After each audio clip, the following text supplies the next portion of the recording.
Welcome to IAS की डाक। तो हाल ही में एक टॉपिक काफ़ी ज़्यादा डिस्कशन में है, वो है राज्यसभा का इलेक्शन।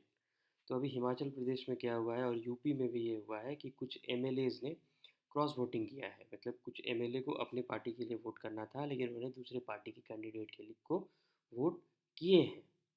तो इससे क्या हुआ है कि जो दूसरे पार्टी के ज़्यादा लोग जीत गए हैं। तो इस वीडियो में हम लोग राज्यसभा से रिलेटेड, राज्यसभा क्या है, उससे उसके मेंबर कैसे इलेक्ट होते हैं, उसको डिस्कस करने जा रहे हैं। ठीक है। और क्रॉस वोटिंग हुई है, क्रॉस वोटिंग के अगेंस्ट कुछ हो सकता है कि नहीं, ये कभी और वीडियो में डिस्कस करेंगे। तो ये जो वीडियो है वो बहुत ही कम समय का होगा, जिसमें हम लोग जो इम्पोर्टेंट पॉइंट है वो डिस्कस कर लेंगे। तो चलिए स्टार्ट करते हैं। सबसे पहले देखिए कि जो राज्यसभा है वो एक परमानेंट हाउस है, मतलब कि कभी डिसॉल्व नहीं होता है। जैसा कि क्या होता है कि लोकसभा हर 5 साल पर डिसॉल्व हो जाता है। ठीक है। राज्यसभा क्या होता है कि डिसॉल्व नहीं होता है। इसके जो 2/3 जो सॉरी जो 1/3 मेंबर्स है वो हर 2 साल पर रिटायर होते हैं। ठीक है। और एक मेंबर का जो टेन्योर है वो है 6 ईयर्स। ठीक है। तो जो article 80 constitution, it says that कि it discusses the composition of the house. Total इसमें जो है वो 250 है टोटल जो मेंशन्ड है। ठीक है। करेंटली इसमें 245 मेंबर्स हैं, उसमें से 233 इलेक्टेड है और 12 नॉमिनेटेड है। ठीक है। और जो टेन्यूर होता है वो 6 ईयर का होता है। ठीक है। और ये जो सेक्शन 154 है रिप्रेजेंटेशन ऑफ पीपल्स एक्ट का 1951, basically representation of people act, it decides the procedure of elections. ठीक है। ये बोलता है कि अगर मान लिया कि कोई मेंबर है ए, ठीक है, उसका टर्म क्या है 6 साल। ठीक है। लेकिन वो किसी कारण से तो उसका डेथ हो गया, उसने रिज़ाइन कर दिया। ठीक है। तो वो 2 साल बाद रिज़ाइन कर लिया, तो जो उसके जगह पर जो नया मेंबर जो चुन करके आएगा उसका टेन्योर 4 साल ही रहेगा, वो टोटल 6 ईयर नहीं होगा। तो बेसिकली जो भी गैप, अगर इन केस की अगर प्रीमेचरली अगर कोई अगर ऑफिस डिमिट करता है, तो जो भी गैप है, तो जो नया मेंबर चूज चूज करके आएगा वो बस उसी समय के लिए मेंबर ऑफ पार्लियामेंट रहे, मेंबर ऑफ राज्यसभा रहेगा। नेक्स्ट देखिए। ठीक है। तो प्रोसीजर ऑफ इलेक्शन क्या है।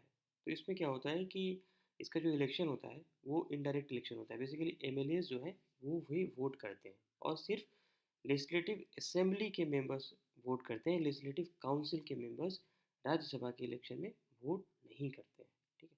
और ये जो वोट होता है वो असेंबली के ही अंदर होता है, जहाँ पर एमएलए जो है वो प्रेफरेंस देते हैं। ठीक है। और इसमें ऐसा होता है कि जो एमएलए के पास एक चिट्ठी होती है, एक बेसिकली एक कार्ड होता है, उसमें जो भी कैंडिडेट जो इलेक्शन के लिए जो खड़े हो रहे हैं उनका नाम होता है, इनको प्रेफरेंस देना होता है कि 1 2 3 4। ठीक है।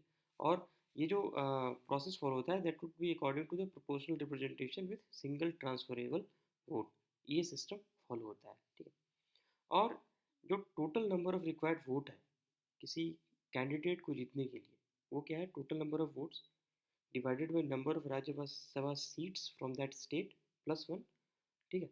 और जो डिवाइड करने के बाद जो भी नंबर आएगा उसमें +1 कर देंगे।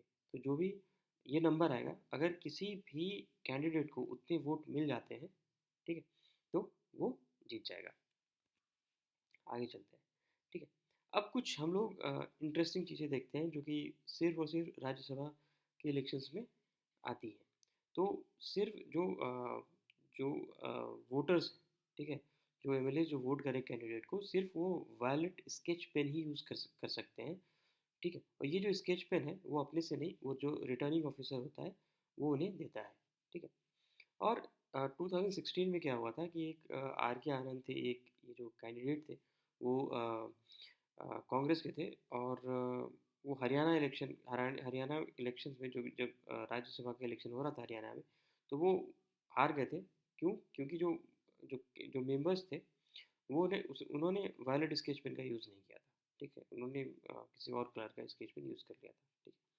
और इसमें क्या प्रैक्टिस है, आपने जब टिक कर दिया कि हाँ फर्स्ट प्रेफरेंस मैंने इसको दिया, सेकंड प्रेफरेंस इसको दिया है, तो ये मतलब ओपन ओपन बैलेट होता है। ठीक है। क्या होगा कि हर पार्टी जो होगी वो अपना एक एजेंट रख देगी। ठीक है। तो आपको वोट देने के बाद दिखाना होता है कि हाँ मैंने ऐसा वोट किया है। ठीक है। ये बेसिकली एनडीए गवर्नमेंट ने 98 में लाया था, ताकि करप्शन ना हो, ताकि क्रॉस वोटिंग ना हो। ठीक है, कि अगर सीक्रेट सीक्रेट अगर बैलेटिंग हो तब तो फिर बहुत ज़्यादा क्रॉस वोटिंग होगा, लोगों को पता नहीं चलेगा कि किसने किसको वोट किया है। ठीक है, तब इसमें बात आती है, जैसा मैंने स्टार्टिंग में डिस्कस किया, तो फिर आपको तो पता चल जाएगा कि हाँ ठीक है, इसने अगर मेरे कैंडिडेट को वोट नहीं किया है, किसी अगर अपोजिशन पार्टी के कैंडिडेट को वोट किया है, तो इसको तो डिस्क्वालीफाई कर देना चाहिए। ठीक है, लेकिन राज्यसभा के इलेक्शन में डिस्क्वालिफिकेशन, जो एंटी डिफेक्शन लॉ है, वो एप्लीकेबल नहीं है। क्यों? क्योंकि कोई भी पार्टी विप इशू नहीं कर सकती है राज्यसभा इलेक्शन के लिए। राज्यसभा इलेक्शन के लिए अब कोई भी पार्टी मतलब कि फोर्स नहीं कर सकती कि नहीं तुम इसी को वोट करोगे। ठीक है, जब अगर विप नहीं इशू कर सकती है तो उसके अगेंस्ट एंटी डिफेक्शन लॉ के अंदर कोई एक्शन नहीं लिया जा सकता है, उसको डिस्क्वालीफाई नहीं किया जा सकता है, इसलिए क्रॉस वोटिंग होती है। ठीक है, और एक और इंटरेस्टिंग केस है, that is Kuldeep Nair versus union of India. पहले क्या था कि अगर कोई यूपी से कोई अगर राज्यसभा का चुनाव लड़ना चाहता है तो वो यूपी का ही वो रहने वाला होगा, मतलब कि उसका जो डोमिसाइल है वो यूपी में ही होगा। ठीक है, लेकिन Kuldeep Nair versus union of India में सुप्रीम कोर्ट ने इसको स्ट्राइक डाउन कर दिया और बोला कि domicile requirement it is not necessary. इसका मतलब कि अगर कोई यूपी का अगर कोई आदमी है तो वो आसाम से भी राज्यसभा जा सकता है। ठीक, सो इस वीडियो में इतना ही। आई होप आप लोग को ये जो राज्यसभा का जो इलेक्शन प्रोसेस है वो समझ में आ गया होगा। So for any feedback, just comment in the put comment. So thanks for watching this video. Have a nice day.